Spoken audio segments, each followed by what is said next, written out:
In this video, you are going to see how to put two pictures side by side with the caption in Microsoft Word document. Let's get started.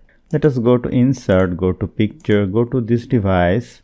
Let us choose these two pictures. Hold down the Ctrl key and select another picture. Click on Insert. Then two pictures will be inserted. Select these two pictures. Go to Picture Format, go to Wrap Text and click on In Front of Text. Now I have to resize it. Click on this picture, go to crop, go to aspect ratio, make it 16:9 and click on outside and put it like this. Again click on over here, go to crop, go to aspect ratio, make it 16:9. If you want another size, you can choose it from here. Let us choose 16:9.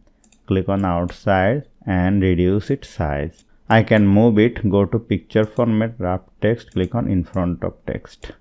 Now let us change the size.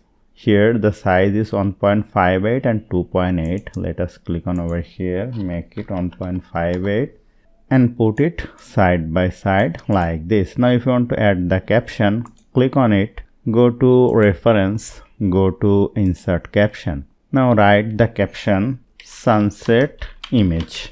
I want to put it in the below, so let us click on OK. Then it will be added over here. Select it, go to home, you can make it center. Select this picture, go to review, go to reference, go to insert caption, right here flower and click on OK. Then it will be added. So hope you found this video helpful. If you like this video, please share this video with your friends and family and don't forget to subscribe. Thank you.